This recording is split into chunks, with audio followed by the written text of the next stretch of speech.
Just behind us on the road, there's a pack of wild dogs. We've counted about 6 or 7, but we know there are more. They're probably lying in the grass. They're just starting to wake up now. So it's quite exciting. A lot of open clearings around, quite a few impala. With that many wild dogs, there's a good chance they're going to have to hunt this afternoon. So we'll sit here and see what happens.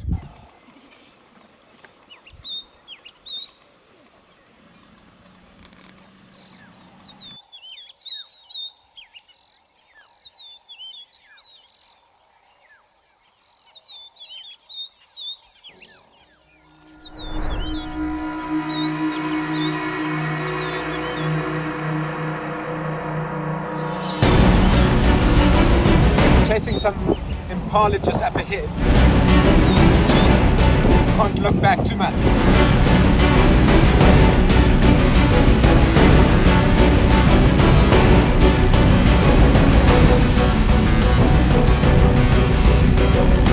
So we've just come out into this big open clearing and we're just going to wait here. There's impalas running around. These wild dogs will hopefully come through the thickets just behind us. Just trying to work out what's going on.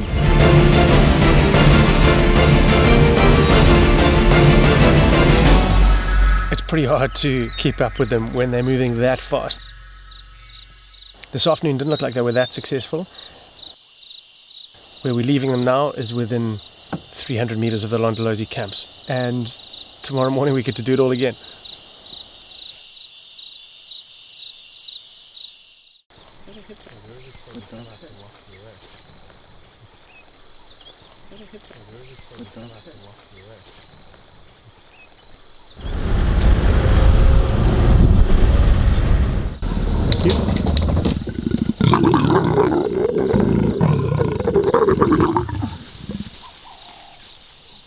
Just a few days ago, the flat-rock male was seen mating with the Makomsava female in the northern parts of Londolozi. Since then, we've had the sound of leopards mating for the last couple of days. In the river's pretty inaccessible with the vehicle. They've just come out the river on the southern side. We're now sitting right next to them. We've just witnessed them mating.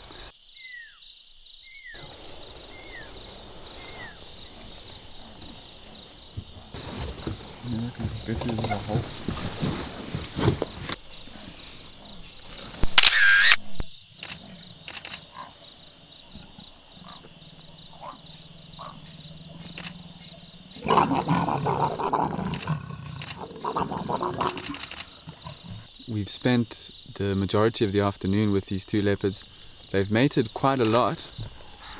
They've been mating every 5 to 10 minutes, which would indicate that they've probably recently met up again. So maybe when James Sushon saw them mating in the north a few days ago, maybe she'd just come back into an estrus cycle. So we'll probably let them be and maybe try find them again in the morning.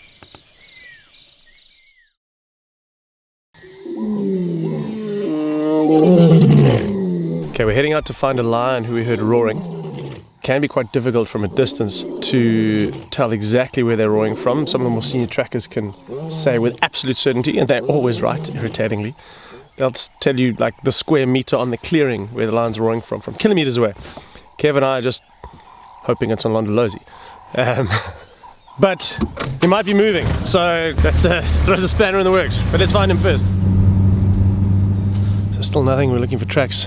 Obviously, the further you are, the harder it is to get an exact fix on exactly where they're calling. But they do like to call from open clearings.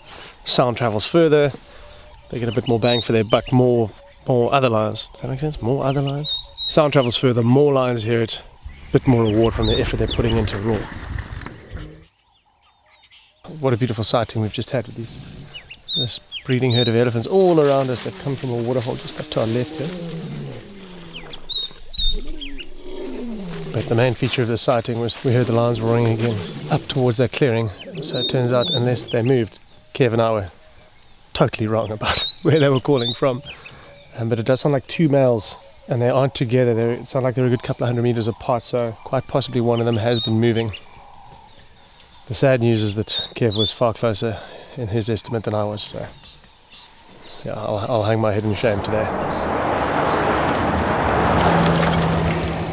So we've got two very confused gentlemen here. We don't know where this line is. We think the two brothers might be trying to meet up, in which case at least one of them is moving. We think possibly above the ground because we haven't seen any tracks. We were utterly convinced that that the roaring we heard came from somewhere around this area where we are now. Okay, we finally found tracks of one of these males. Following them, came around the corner, a beautiful elephant bull up ahead of us, feeding on a marula tree. So we spent a few minutes with him. While we were with him, we heard the lions calling again. It sounds like they've now linked up. So much to our relief, it does seem now that they were moving the whole time, which is why they weren't, well, the one that we thought was close to us wasn't exactly where we heard him calling. He was probably just heading through the bush to find his brother. Problem is now we are far away from where they're roaring. So we didn't get an exact fix. And judging by our complete lack of success this morning, we're not very good at working out where a male's calling from. So we think we have it down to a rough area again. Maybe this is false hope once more, but we've decided we're not getting breakfast until we find these lions. So let's go. We have driven in circles this entire morning. Our fuel bill is probably astronomical. We're basically going through a whole tank searching for these lions. One was calling here, one was calling there. We went to where this one was, found tracks. By the time we got there, both of them had made up and were calling this side. We've driven endless circles on this side and still nothing. So yeah, a couple of conclusions to be drawn from this morning. We're very bad at establishing where they're calling from. Lions can levitate. And any other lessons? I probably shouldn't have shaved my beard. Yeah.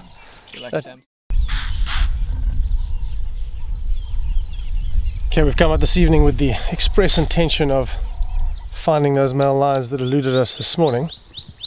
We're fairly stubborn like that. But on the way down to look for them, we've got piping hot tracks of what we think is the Shimungwe female.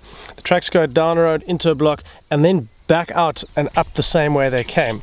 So knowing what we know about her situation, the fact that she's raising a young male at the moment, most likely she's made a kill, she's stashed it, and she's gone back to fetch the cub. We think the kill is somewhere in this block behind me. Kev's just on foot checking the road on the other side, making sure she hasn't popped out further down. We haven't had any further sign yet, but what we're going to do is we're going to loop back, because we think, just given what the tracks are doing, that she's still on the way to fetch the male, or they're still heading back here. So if we just go back along where the tracks go, we may well bump into them coming to the kill. Fingers crossed.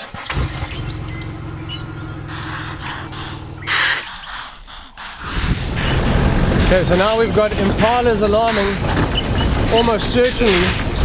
It's a tricky time of the year because the males are rutting, and their rutting noise sounds exactly like the alarm call, but this sounded like impalas that have seen a predator. So okay, we found the impalas that were alarming. They're all staring in one direction. That's an almost sure. Yeah, there's a leopard. White tail sticking up in the grass. Okay, fantastic.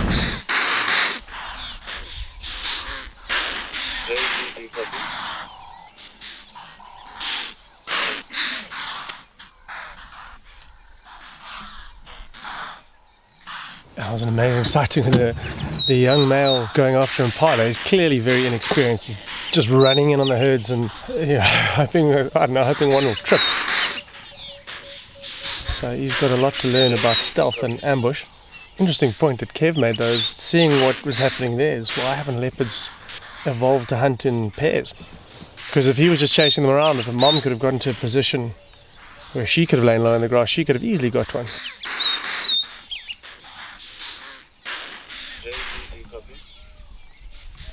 But yeah, that was very special. So that was a big learning curve for the young male.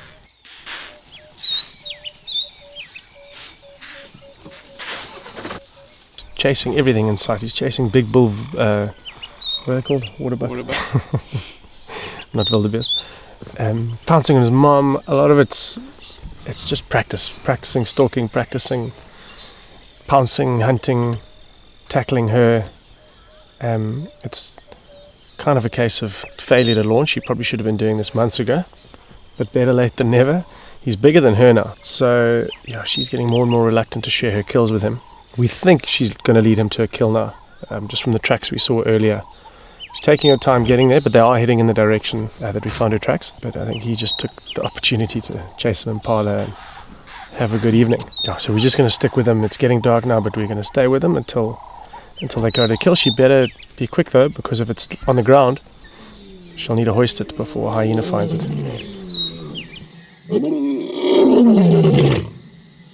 Okay, so while we were sitting with the Shumungwe female and her cub, one of the other guys heard lions roaring in this area. It's almost certainly the lions we were looking for this morning.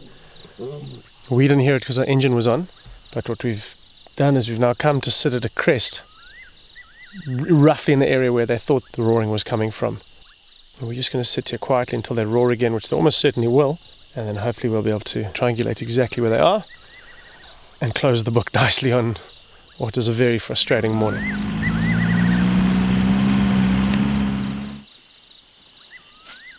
What's your position now? We have just followed the Shumungwe female and her young male right through some of the thickest bush on Londolozi. They've led us to a kill. However, it's an impala ram which is very heavy and it's on the ground. We're hoping that they can get it into a tree before a hyena arrives. Two of them started feeding together, which is quite unusual because leopards will normally feed one at a time, so there was quite a lot of hissing going on between them. So we're going to sit in darkness so that we don't draw any attention to the scene and keep our fingers crossed that they can get it up into a tree.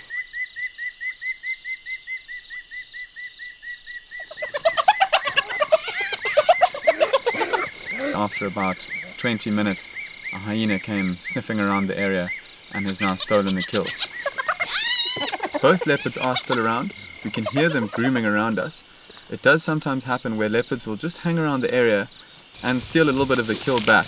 We are hoping that that will happen, but for now we're just going to let it play out. It's been an incredible experience for the afternoon.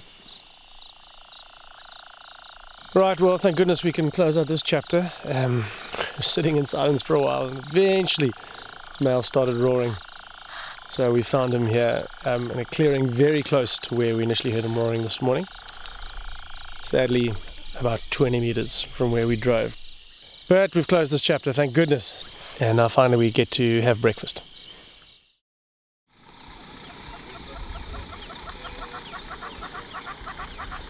So wild dogs are Africa's second most endangered carnival.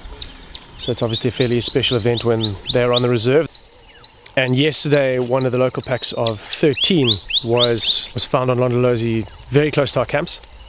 So it's obviously a wonderful opportunity to sit with them in the evening when they go hunting, which they do almost every day.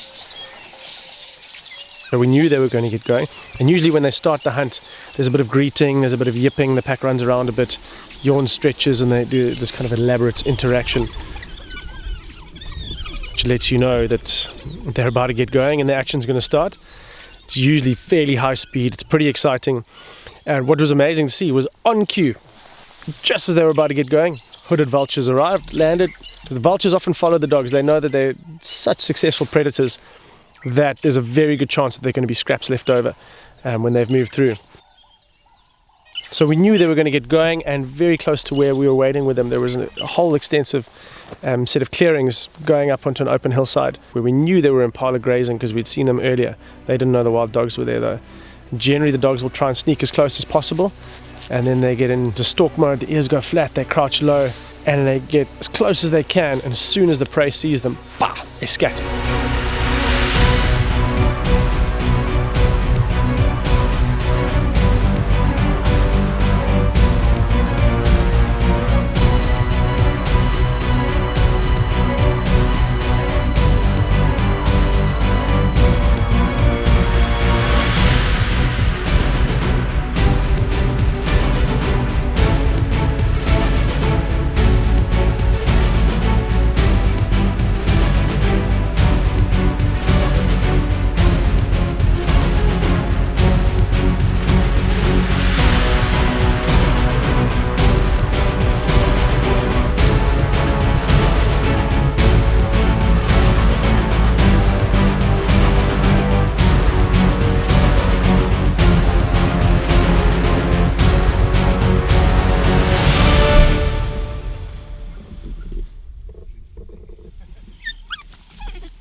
quite a wild afternoon. Wild dogs got on the hunt. They killed what we assume is an impala. We got there.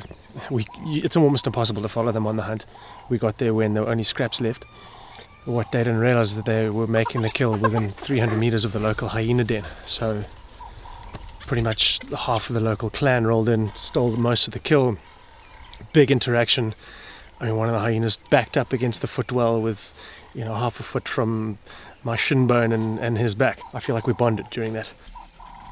It's one of the wildest things I've ever seen in my life. I'm still quivering. It was wild. I don't think they're going to hunt again this evening. Most likely the dogs are just going to settle here. What a crazy afternoon.